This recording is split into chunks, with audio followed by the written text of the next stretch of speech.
On October 30th, 1942, at 10:30 a.m. Lieutenant Commander Herschel Albert Smith stood on the battered flight deck of USS Enterprise in Nouméa, New Caledonia. He watched as 75 CBS workers welded steel plates over bomb craters that should have rendered his vessel unsinkable 4 days prior. The carrier was Enterprise CV-6, weighing in at 25,000 tons and stretching to a length of 24 feet. She was the most decorated warship America would ever deploy. She had recently survived the Battle of Santa Cruz after sustaining 2 direct bomb hits, leaving 75 wounded and 44 dead in her wake. Her forward elevator was jammed. She bore a significant bulge on her starboard side, and 1 fuel tank continued to leak. According to naval regulations, Enterprise required months of repairs at a shipyard.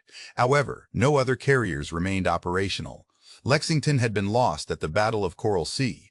Yorktown had fallen during the Battle of Midway. Wasp had been torpedoed 2 months ago, and Hornet had just met its fate at Santa Cruz 4 days earlier. Saratoga was undergoing repairs from torpedo damage in Pearl Harbor. Enterprise stood alone as the sole operational American carrier in the entire Pacific Ocean, the only barrier between the Japanese Navy and complete dominance over the Solomon Islands. The Japanese were aware of this fact. They had declared Enterprise sunk 3 separate times within the past 10 months, first after the Battle of the Eastern Solomons in August, then again following Santa Cruz in October. Each time, American propaganda refuted these claims, and each time, Enterprise re-emerged from battle, battered yet resilient. The Japanese began referring to her as something else, the Gray Ghost, a ship that refused to die. Since April 1942, Smith had served as the damage control officer on Enterprises. A graduate of the Naval Academy in 1922 from Michigan, he was originally trained as a line officer and qualified to command ships. However, his true expertise lay in damage control, which required a deep understanding of ship construction, identifying vulnerable points, and preventing further damage propagation. Smith knew every detail about Enterprise, each frame, bulkhead, watertight door, firefighting equipment, pump, electrical junction, and ventilation trunk. He had explored every compartment and crawled through countless void spaces to trace the systems thoroughly. On cases of damage, Smith did not rely on blueprints. Instead, he could mentally visualize the extent of the destruction and the necessary steps for repair. His teams were exceptionally well trained, with each member knowing their specific roles and equipment. They practiced drills day and night in various conditions, daylight or darkness, rough seas or calm, to instill muscle memory so they could respond instinctively to emergencies. When a bomb struck Enterprise during the Battle of Eastern Solomons in August, Smith was on the bridge when he felt the explosion and saw smoke rising from the flight deck. Without waiting for damage assessments, he sprinted through smoky corridors toward the affected area. His teams were already hard at work, using hoses to spray foam, assisting injured sailors, and tossing burning debris overboard.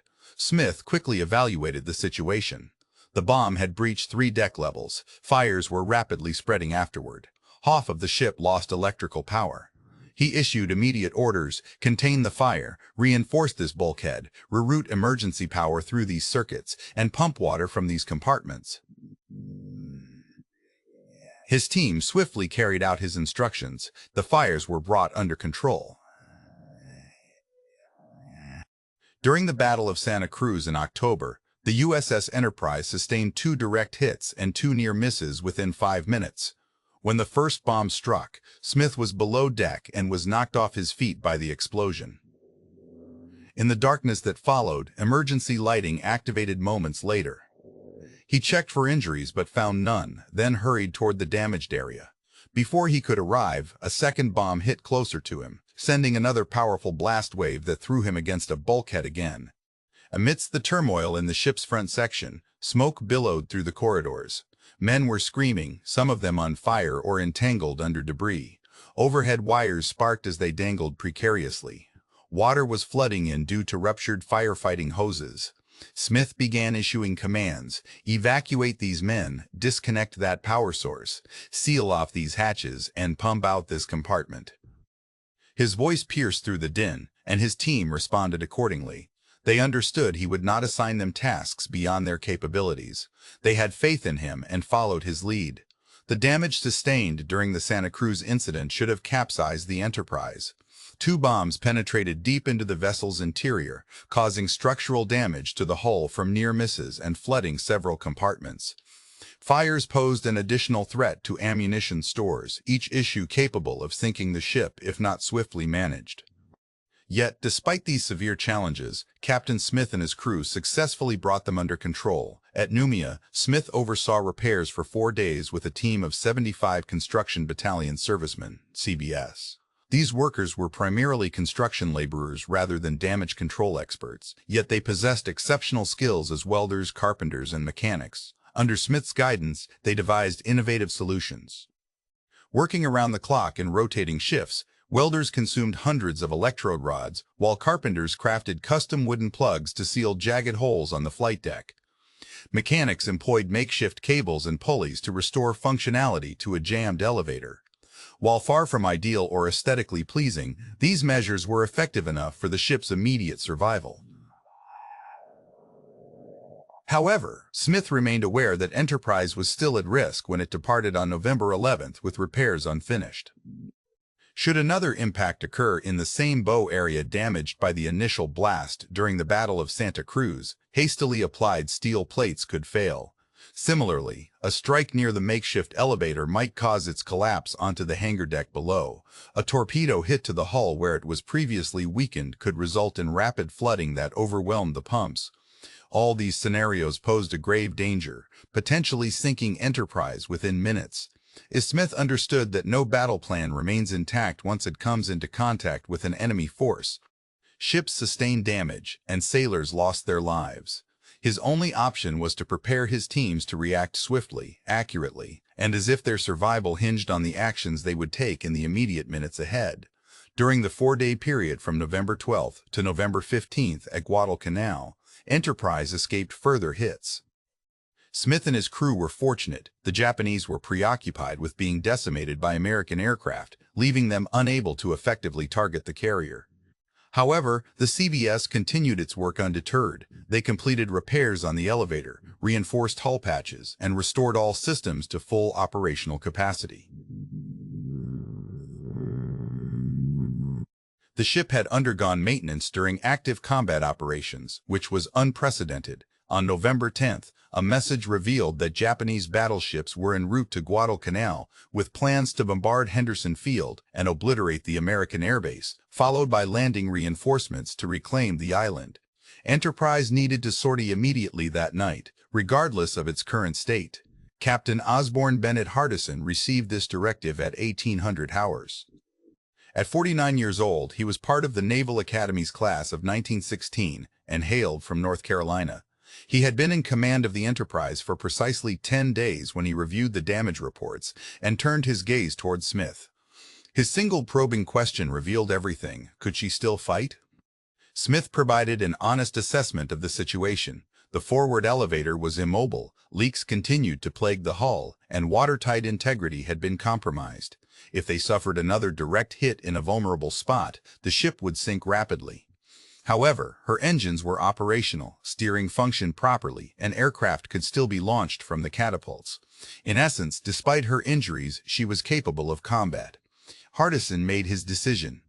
The Enterprise was scheduled to depart at 600 on November 11th, with the CBS still on board, welders continuing their work, air hammers pounding away, and repair crews striving to mend what had been broken by battle. Over the next 4 days, events would shape the outcome of the Guadalcanal campaign, underscoring the critical role a single damaged carrier could play against an overwhelming number of pristine Japanese battleships. The issue was not a lack of ships for America. By November 1942, American shipyards were producing new destroyers, cruisers, and battleships at unprecedented rates. However, carriers took much longer to construct. The Essex-class carriers wouldn't be available until 1943, while the Independence-class light carriers would only be ready mid-1943. At that moment in November 1943, the Enterprise was irreplaceable. Aware of this temporary advantage, the Japanese understood they needed to defeat American forces at Guadalcanal before America's industrial might tip the scales against them.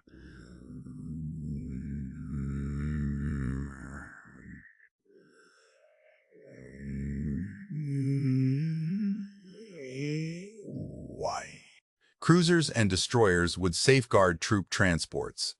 All craft carriers would offer aerial protection. The goal of the mission was to overpower American defenses and regain control of Guadalcanal. Meanwhile, on the American front, the situation was dire. Marines stationed at Guadalcanal clung to Henderson Field as if their lives depended on it. They urgently required air support, supplies, and assistance from Enterprise to bring aircraft within striking distance of Japanese ships moving southward. Departing Nouméa Harbor at dawn on November 11th, Enterprise set out onto the open sea while still experiencing aftershocks from air hammer work, with welder sparks still visible and a noticeable bulge evident on her starboard side, where fuel oil continued to leak from damaged tanks. Despite these challenges, the carrier-based squadron CBS remained operational. Smith oversaw repairs even as Enterprise ventured into combat. The carrier's air group had suffered significant losses during the Battle of Santa Cruz. BF-10, known as the Grim Reapers, had lost half its pilots. BB-10, the dive bomber squadron, had seen a reduction in both aircraft and crew members. BT-10, the torpedo squadron, was barely functional. Yet they still retained the capability to take flight and engage in battle. On November 12, Enterprise commenced its initial offensive operations against Japanese forces heading towards Guadalcanal. The carrier was positioned approximately 200 meters from the combat area.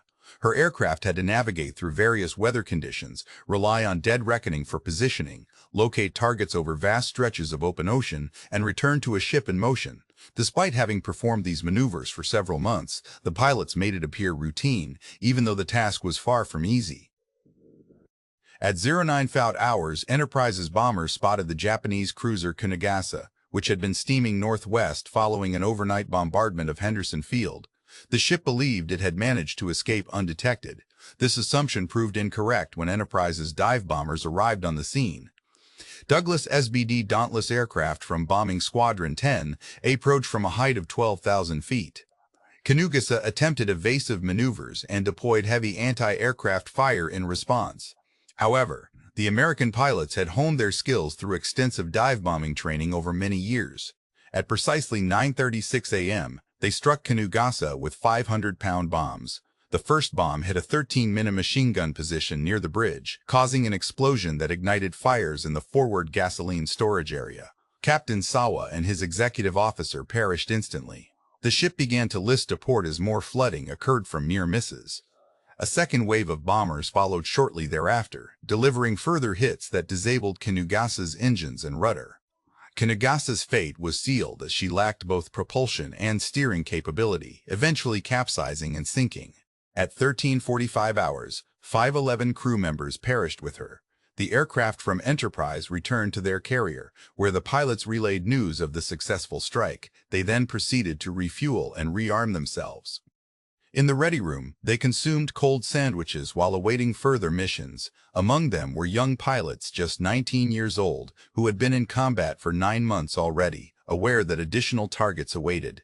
That night, from November 12th into the early morning of November 12th into the early morning of November 20th, American cruisers and destroyers engaged in a fierce surface battle against the Japanese battleship A and her escorts.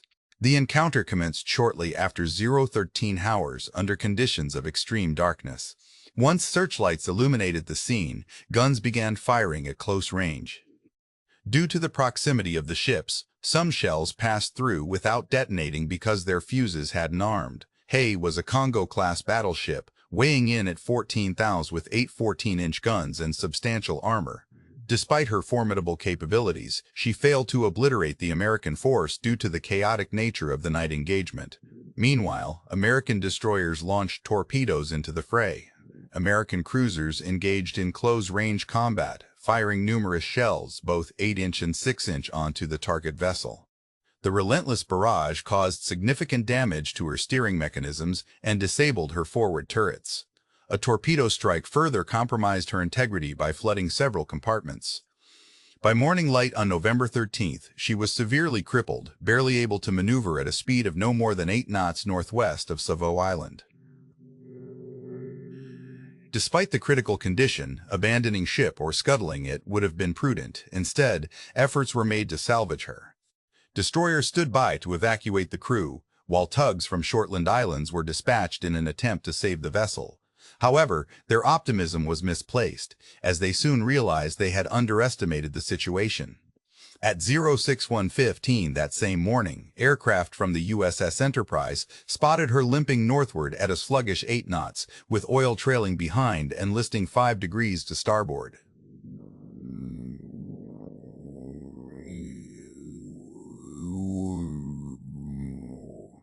The Enterprise launched its first wave of aircraft at 0:16:30, 6 F-4F Wildcat fighters for air defense, 9 SBD Dauntless dive bombers armed with 1,000-pound bombs, and 6 TBF Avenger torpedo planes carrying Mark 13 torpedoes. By 07:20, they had located their target once more. From an initial height of 10,000 feet, the dive bombers commenced their assault. The battleship was struggling to maneuver efficiently due to damage sustained from the previous night's engagement. Bombs were released and found their targets, one near the forward turret and another amidships. As fires erupted across the vessel, torpedo planes approached from a low altitude of 2,000 feet, dropping torpedoes at a range of 1,500 yards.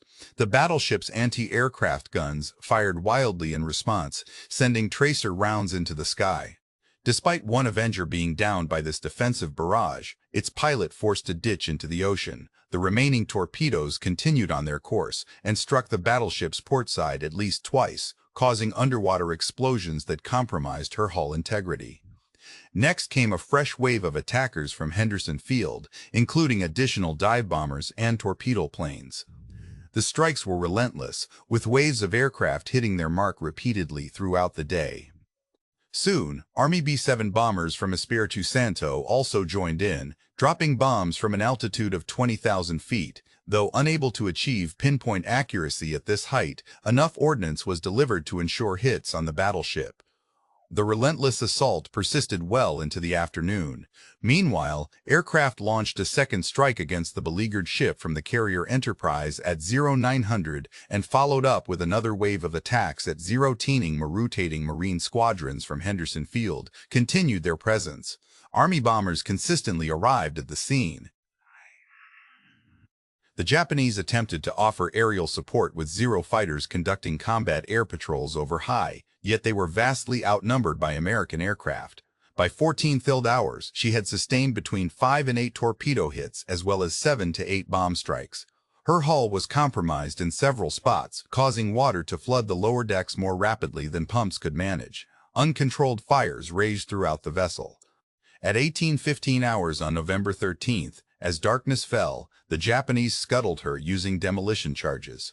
She sank into the night. A total of 38 crew members perished. However, the battle was far from over.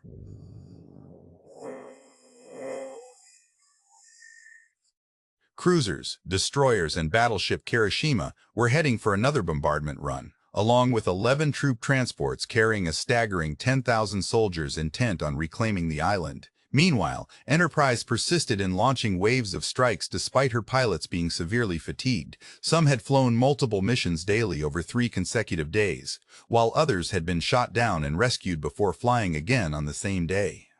Maintenance teams performed remarkable feats by getting damaged aircraft back into service swiftly. They continuously repaired battle damage sustained during the Santa Cruz engagement, while new injuries from Japanese aerial assaults persisted. On November 14th, Enterprise bombers spotted the Japanese troop convoy at 0800 hours. The convoy consisted of 11 transport ships moving in tight formation toward Guadalcanal at a speed of 12 knots. Each vessel carried between 800 and 1,000 Japanese soldiers, veterans from the 38th Division who had fought in China and were equipped with artillery, tanks, and supplies for an imminent offensive. If they managed to land, they could reclaim Guadalcanal, a task that the Marines stationed at Henderson Field would struggle to prevent. Enterprise's dive bombers launched their attack shortly after 0830. They descended from an altitude of 12,000 feet at a steep angle of 70 degrees, reaching speeds of 2,000 bean before releasing their bombs at around 150 feet and pulling up at 500 feet. The transports were cargo ships lacking the defenses of warships. They had thin hulls without armor and were laden with fuel and ammunition. When hit by the bombers, these vessels exploded instantly. The first ship to succumb was Kanugawa Maru. A bomb weighing 1,000 pounds struck her amidships, piercing through into the engine room before detonating. The impact split the vessel in half, causing it to sink within minutes. Approximately 300 soldiers perished with the ship. Kanbaru also took multiple hits, leading to widespread fires aboard the craft.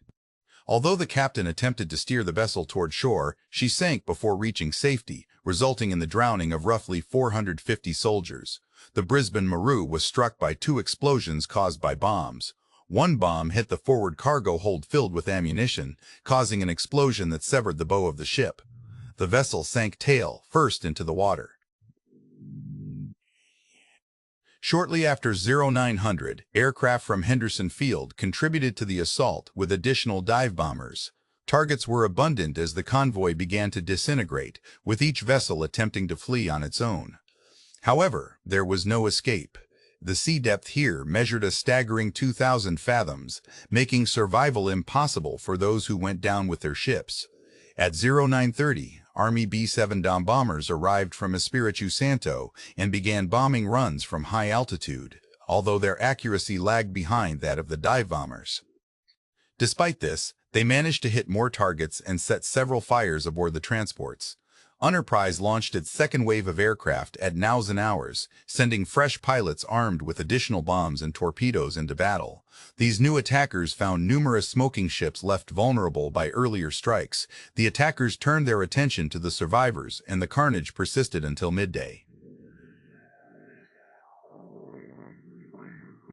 Among those lost were Arizona Maru, Brisbane Maru, Kanbaru, Kanugawa Maru, Nagra Maru, Nako Maru, and Shinanogawa Maru, all vanished without a trace. Thousands of soldiers perished in the water. Those who managed to survive clung to floating debris, hoping for rescue that never arrived swiftly enough. The remaining 4 damaged and burning ships attempted to reach Guadalcanal throughout the night, their fires illuminating the sky from afar. American forces stationed at Guadalcanal witnessed this desperate journey. The vessels finally reached Tesaparanga Beach on November 15th, with dawn breaking, grounding themselves as they arrived. Soldiers jumped into the water, wading ashore. However, many had lost all of their equipment during the ordeal. The rest either perished or landed on the shore completely unarmed, wearing only their clothes. On the night of November 14th into November 15th, the final surface engagement took place. American battleships Washington and South Dakota, accompanied by 4 destroyers, encountered a Japanese force attempting to bombard Henderson Field. The Japanese fleet, spearheaded by the battleship Kirishima, consisted of 4 cruisers and 9 destroyers moving southward. During the night battle, Japanese ships overwhelmed the American destroyer screen with devastating effect. Despite suffering significant damage and losing communication capabilities, South Dakota drew concentrated fire from the enemy, revealing Kirishima's position to Washington.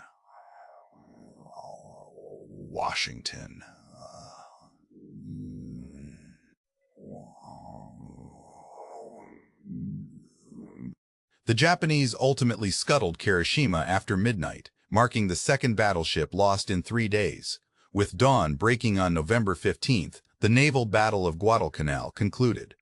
The Japanese suffered losses amounting to 2 battleships, 1 heavy cruisers, 3 destroyers, and 7 troop transports, while the Americans lost 2 light cruisers and 7 destroyers. Nonetheless, Henderson Field remained secure. Marines would continue to hold Guadalcanal, with Enterprise having been present throughout the conflict.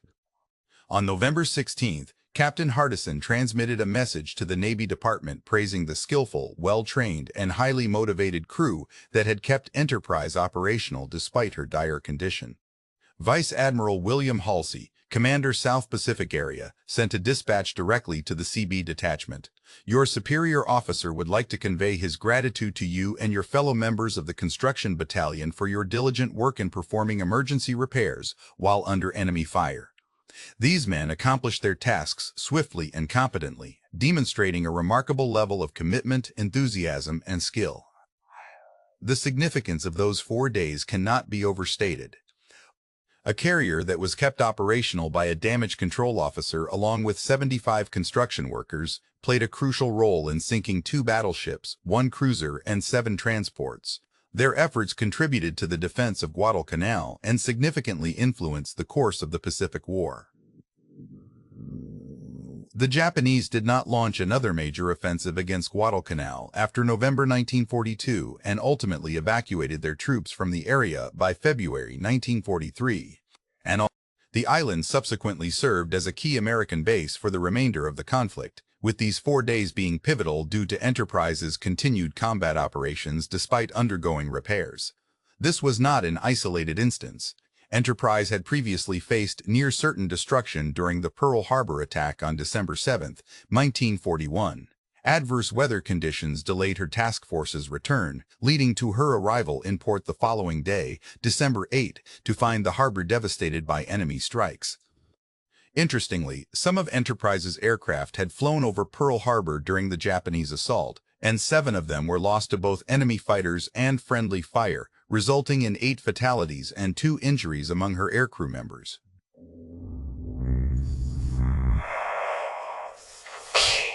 Remarkably, Enterprise was the sole American carrier with personnel present at Pearl Harbor during that fateful day.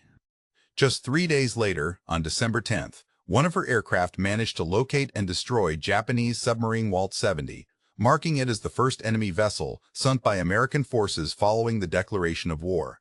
On February 1, 1942, Enterprise initiated its first attack by raiding Quadrilline, Frié, in Malwap in the Marshall Islands. During this operation, 3 enemy ships were sunk, 8 others sustained damage, and a large number of aircraft and ground facilities were destroyed. In response to these strikes, Japanese bombers retaliated but missed their target as Enterprise skillfully evaded detection while sustaining only minor injuries. On April 18, 1942, Enterprise served as an escort for Hornet during the Doolittle raid on Japan. While 16 Army B-25 bombers took off from Hornet to strike Tokyo, Enterprise's fighters provided a combat air patrol and intercepted Japanese reconnaissance vessels that had detected the task force. This daring operation left Japan stunned, demonstrated the vulnerability of its home islands, and compelled them to redeploy their air defenses away from frontline combat zones. The Battle of Midway commenced on June 4, 1942, with Enterprise serving as the flagship for Rear Admiral Raymond Spruance, one of the Navy's most strategic thinkers. Recognizing the vulnerability of carriers, Spruance emphasized the importance of precise timing and warned that a single mistake could result in losing both the battle and potentially the war. The Japanese objective was to capture Midway Island, lure out American carriers, and eliminate them using superior numbers and firepower.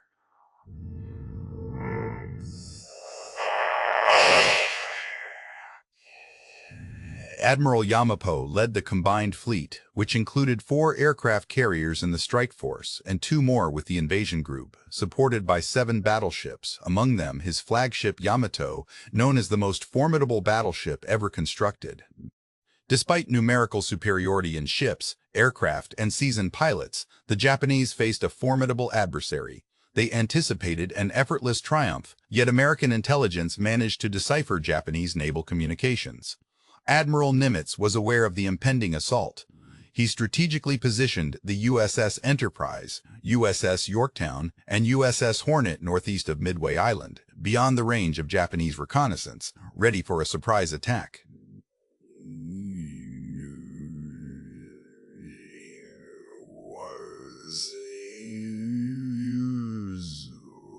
When the Japanese carriers, defending forces scrambled to intercept them with every available asset: B-17 bombers, marine fighters, dive bombers, and torpedo planes.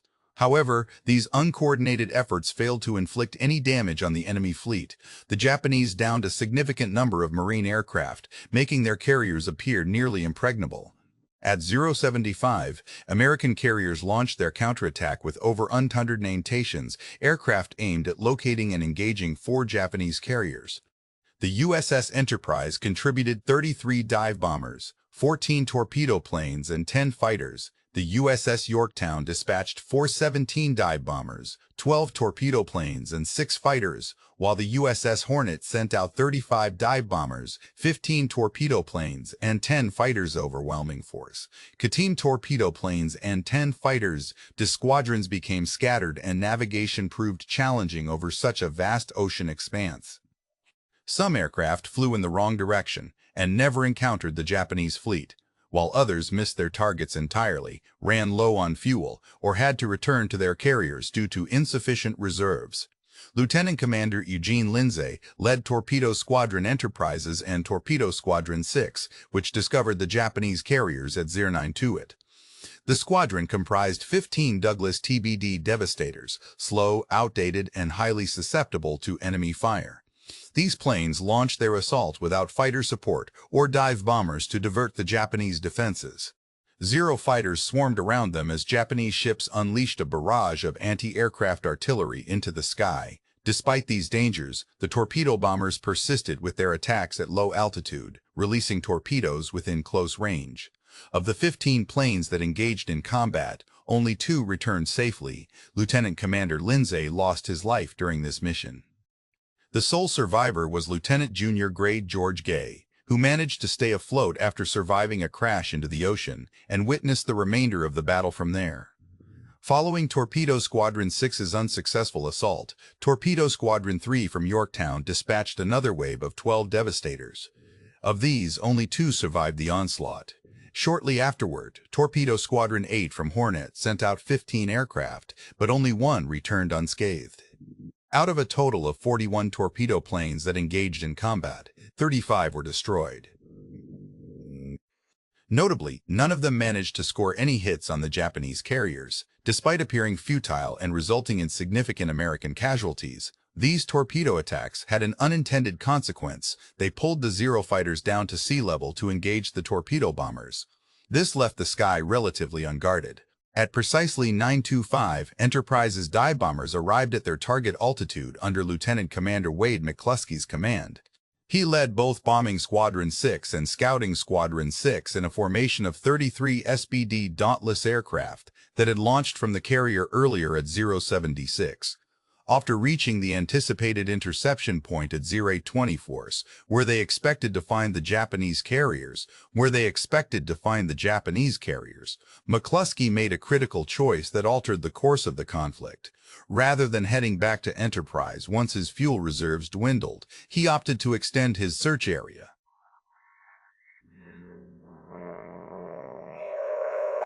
His journey took him first northwest and then northeast, all while acknowledging the risk that his aircraft might run out of fuel if he guessed incorrectly. At 0955, one of McCluskey's pilots spotted a lone Japanese destroyer moving at high speed in an easterly direction. Recognizing its significance, McCluskey understood it was racing to rejoin the carrier fleet. He promptly turned to pursue it.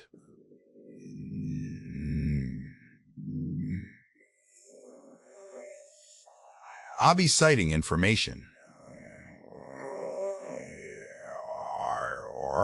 At precisely Henders 9 their flight decks were bustling with activity as aircraft were being refueled and rearmed, with bombs and torpedoes strewn across the deck surfaces. Fuel hoses snaked through the area, creating a chaotic scene that left the carriers highly exposed. Without hesitation, McCluskey divided his forces. 17 dive bombers would target Kaga, while 16 would attack Agaga. They descended from an altitude of 14,000 feet in a steep diving maneuver. The Japanese defenders were alerted to their approach but could not react quickly enough.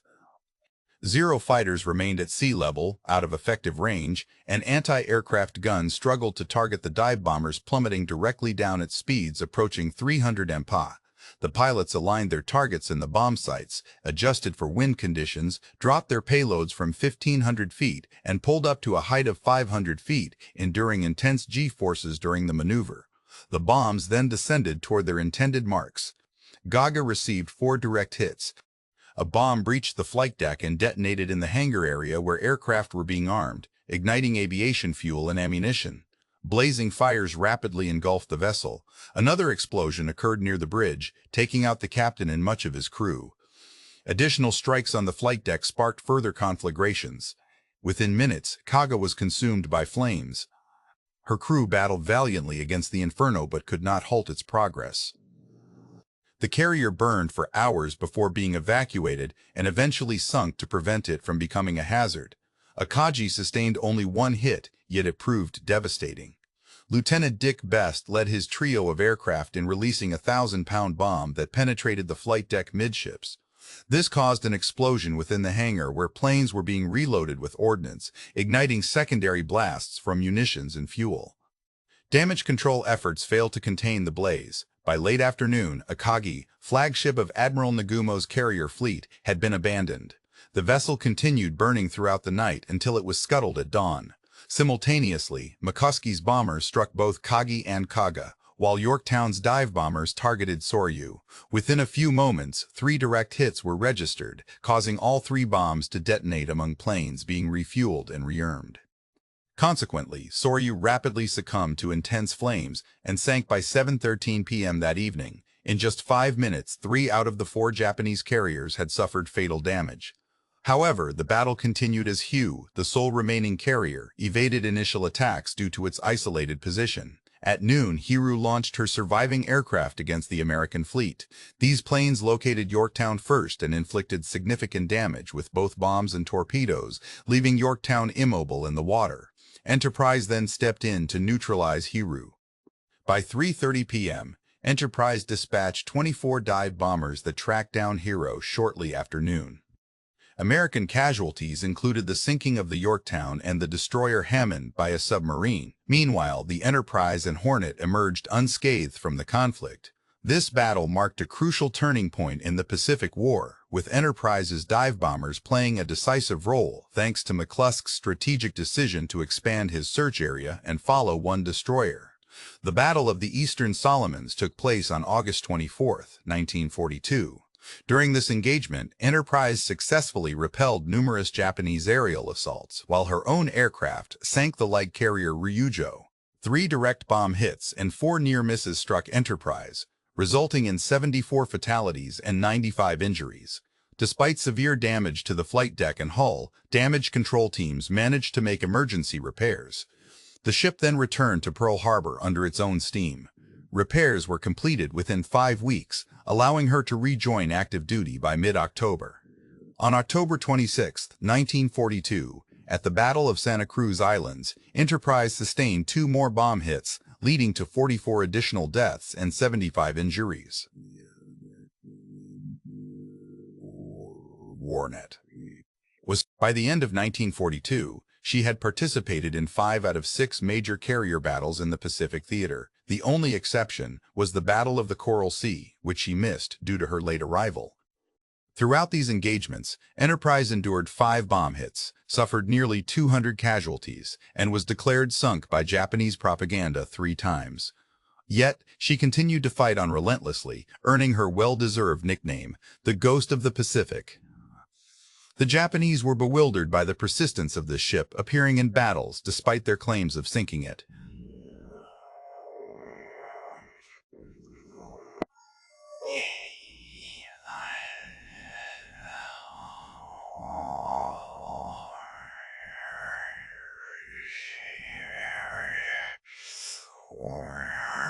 Some commanders speculated that there must be several ships bearing the name Enterprise, while others contended that American damage control was far more effective than what the Japanese had anticipated.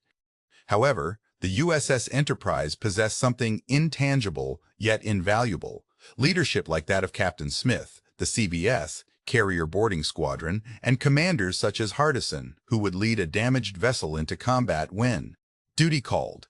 The ship also had pilots willing to fly until their planes disintegrated and then continue in borrowed aircraft. Moreover, her crew held an unwavering belief that their ship was invincible, destined not only to survive but to triumph. By 1943 and 1944, as the new Essex-class carriers began entering service, Enterprise's role evolved. No longer the sole carrier, she continued to engage in fierce combat operations alongside her fleet mates. She participated in critical campaigns like those in the Gilbert Islands and Marshall Islands, supported strikes against Japanese positions in Rabaul, and played a pivotal part in major battles, such as the Battle of the Philippine Sea and the Battle of Leyte Gulf. Given her extensive combat experience, even kamikaze hits posed little hindrance to her operational capabilities.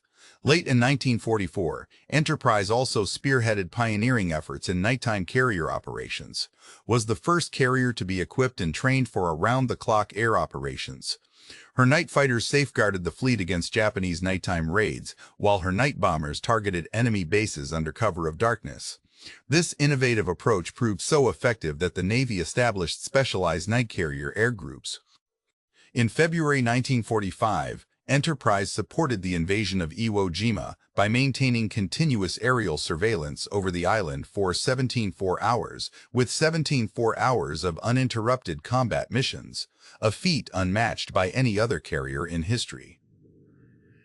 During the Okinawa campaign on April 11, 1945, a kamikaze attack struck the forward portion of her flight deck, killing 14 men and wounding 34. The forward elevator was once again damaged, similar to what had occurred at Santa Cruz. Enterprise sailed for Ulithi to undergo repairs. Upon returning to Okinawa on May 14th, another kamikaze succeeded in breaching the flight deck and detonating near the forward elevator, resulting in 13 fatalities and 68 injuries.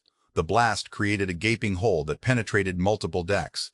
The flames spread fiercely, yet damage control teams managed to contain the destruction.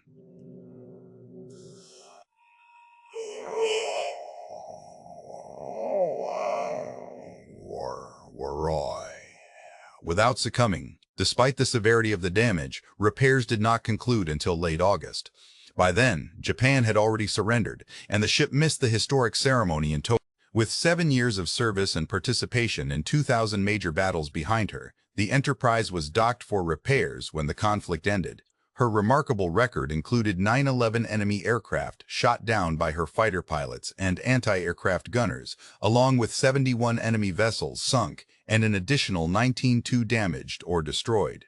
Over the course of the war, she had sailed more than 275,000 miles. She was involved in 18 out of 272 major carrier operations in the Pacific, more than any other American ship.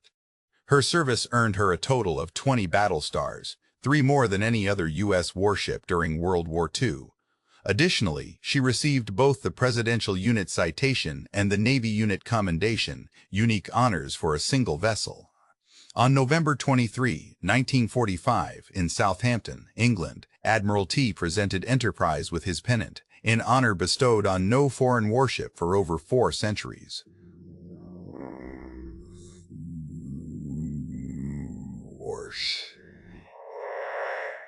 However, after the war's conclusion, she was largely forgotten. The USS Enterprise was decommissioned on February 17, 1947, with plans to preserve her as a memorial announced. The fundraising efforts were launched but ultimately unsuccessful. For years, the ship remained idle and inactive. In 1949, plans for her transformation into a permanent memorial in New York were put on hold.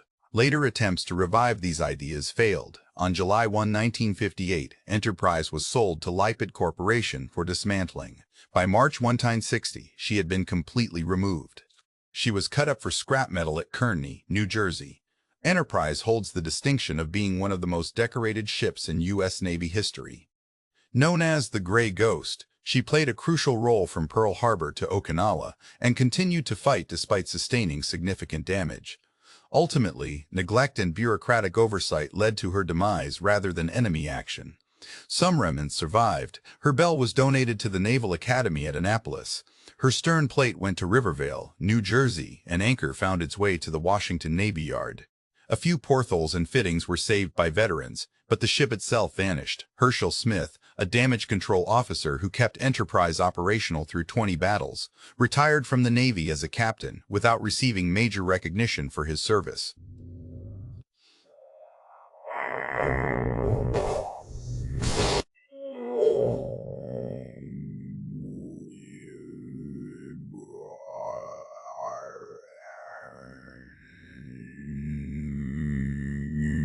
Efforts.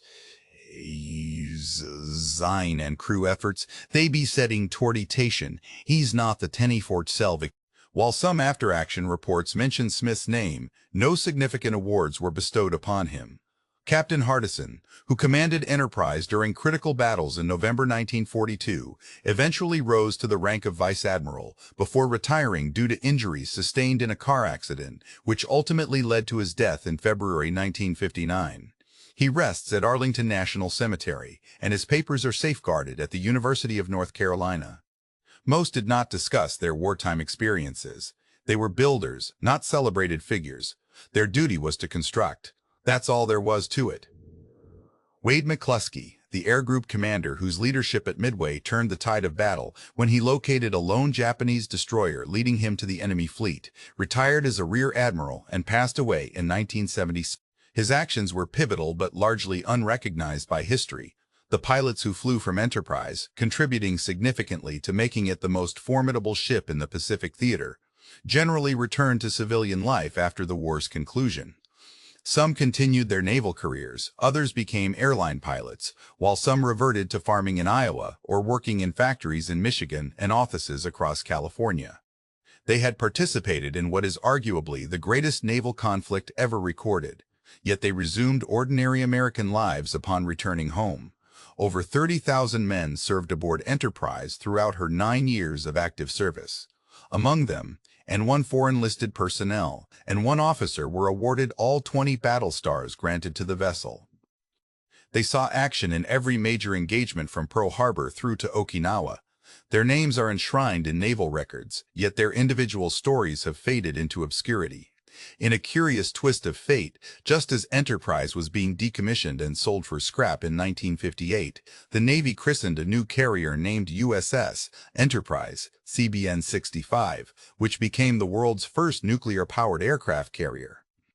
This vessel served for an impressive 51 years, longer than any other aircraft carrier in history. Commissioned in November 1961, she embarked on deployments to the Mediterranean and the Pacific, played a key role during the Cuban Missile Crisis, and undertook several tours in Vietnam. She also conducted operations in the Indian Ocean and Persian Gulf throughout the Cold War era and beyond. The legacy of her name has endured for decades and is set to continue with CBN-80, a Ford-class supercarrier scheduled for completion in the 20,000s. The original Enterprise, known as the Gray Ghost, which fought from Pearl Harbor to Okinawa, now lives only through photographs, memories, and stories shared by those who served aboard her. Her demise serves as a poignant reminder of the importance of preserving naval history. Despite billions spent on her construction and thousands of men serving on board, she was ultimately scrapped after the war due to lack of funds for preservation. Enterprise loss underscored the need for better approaches to safeguarding military heritage. This realization sparked increased efforts by veterans groups, more professional fundraising initiatives, and heightened public awareness regarding the significance of protecting historic naval vessels before they vanish forever. USS Intrepid became a museum in New York City as part of this renewed commitment. The USS Hornet is now a museum in California, alongside the USS Lexington, which serves as a museum in Texas, and the USS Yorktown, preserved in South Carolina. In total, 4 Essex-class carriers were saved from the scrapyard, along with 1 Midway-class carrier. These vessels currently welcome millions of visitors annually, educating them about naval history, sacrifice, and the service rendered by countless individuals.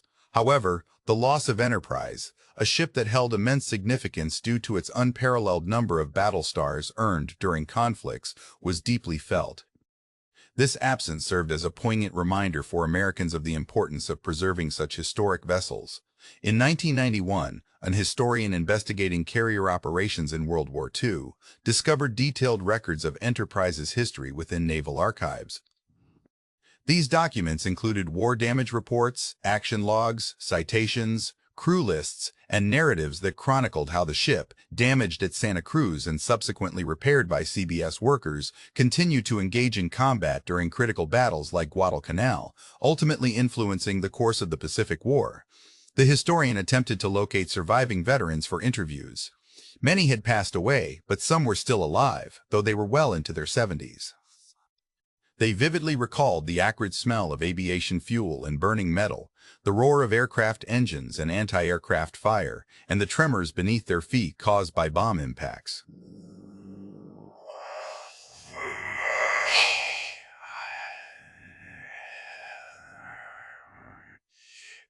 This is what naval strength truly entails during wartime, not through the possession of the most cutting-edge or formidable vessels, but through the resilience and dedication of sailors and officers who keep damaged ships operational. It's about construction workers repairing carriers under enemy fire, pilots pushing themselves to fly another mission despite exhaustion, and damage control teams fighting fires and patching holes while the ship steams back into combat.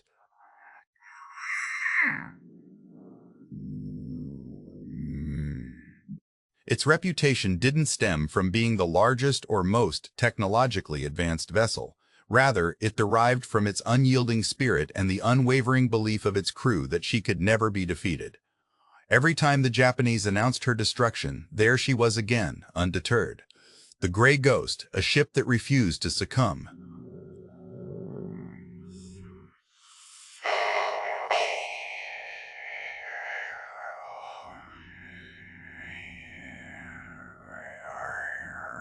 Thank you for your support and for helping keep these stories alive.